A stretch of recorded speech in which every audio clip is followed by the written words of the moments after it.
So when you feel good, I believe you would like to represent the way you look, the way you stand, pati yung facial expression mo according to who you are. Then the looking good is now a byproduct of who you are, not a byproduct of somebody else's mood.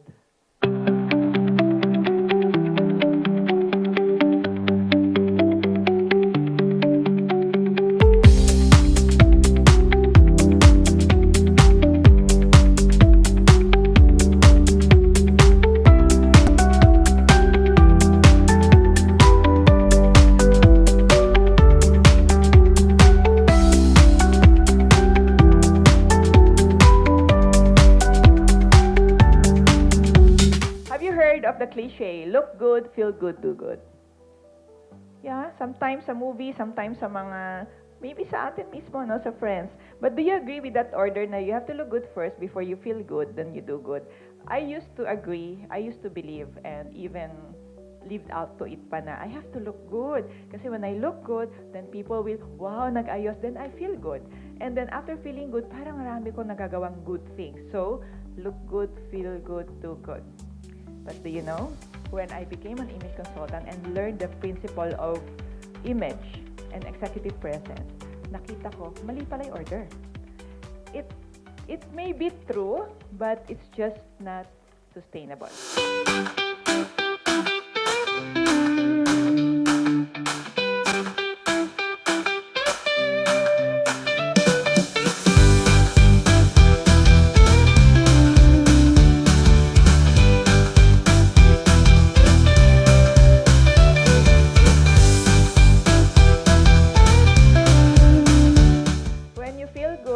Based on truth, not based on hearsay, not based on somebody else's feelings, then the looking good will now be the byproduct of who you are.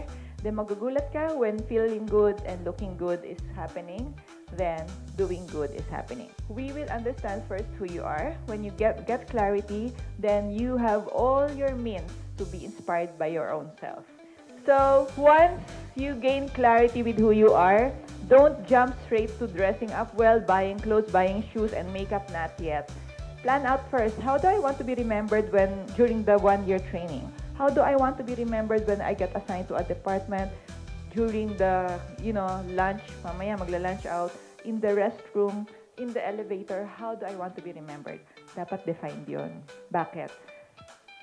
Whenever a person has no defined legacy, careless yan every day. You don't know how to say yes and no. Bakit? Wala ka kasing plano eh. Tama? So always remember that confusion and confidence, they don't go together. But clarity and confidence, they go together powerfully. You have worth.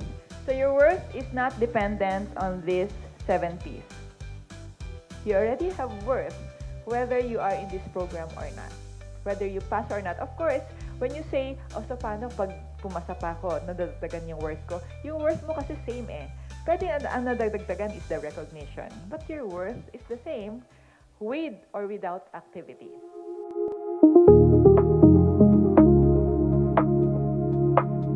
So you can put there, what do you think are your strengths as a leader?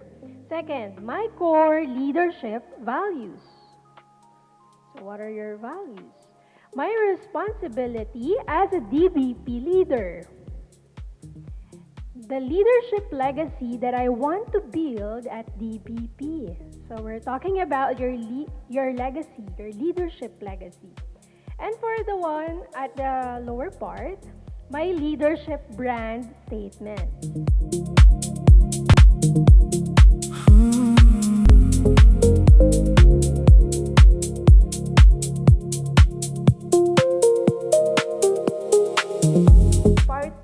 Good things about executive presence is to make the people around you feel comfortable. So our goal is to balance all your appearance, behavior, communication, and digital presence to communicate your worth, your purpose, your power, and your strength. Come on, put your other hand. So if you can still insert, so align na ears natin, diba? If you can still insert 2 more fingers below that without touching this collarbone, then you have a longer neck. Okay? But in my case, hindi na kasya, isang ganito lang ang kasya. I have a short neck.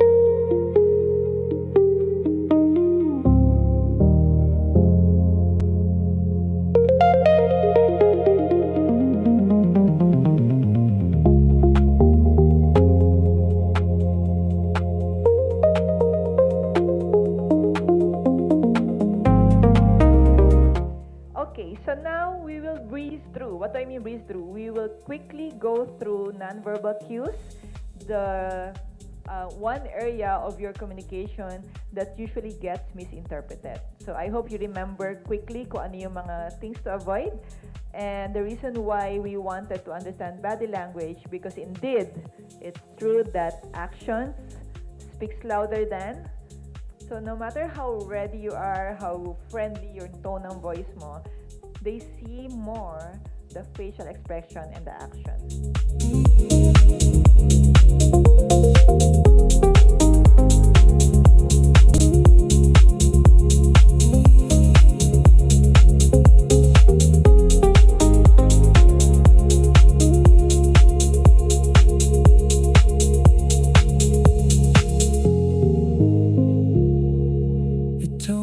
So very, very important that you are, for letter I, you are able to set clear intentions and prioritize what matters most.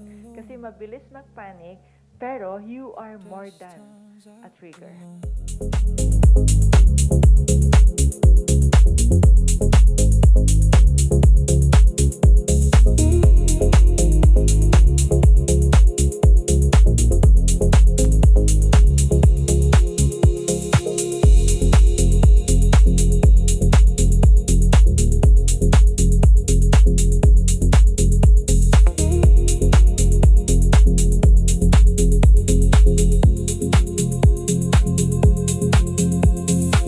Hello, my name is Sean Reyes from DBP MAP Batch 14.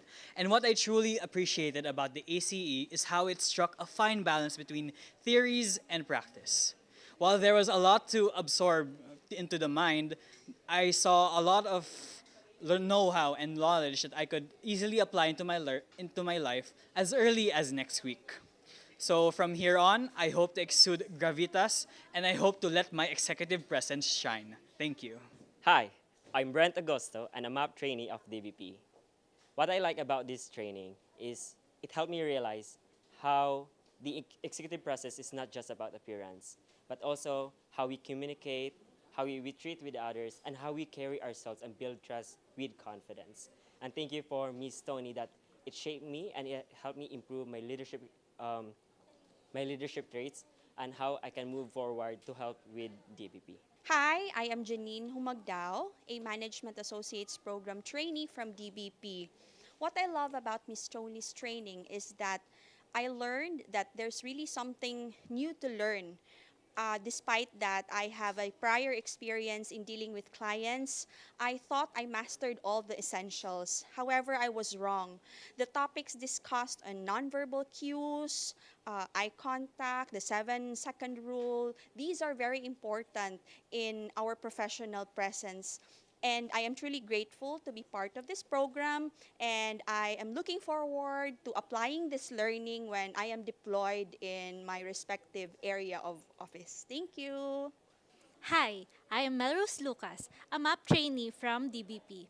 I am very grateful for the training conducted by Miss Tony and her team because they made me realize more about myself. They helped me understand myself more and how to properly exude executive confidence and presence.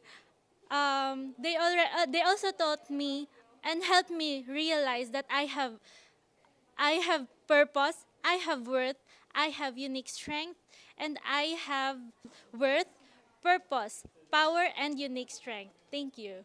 Hi, I'm Irish Club sa G.A.C. a MAP 14 trainee from DBP.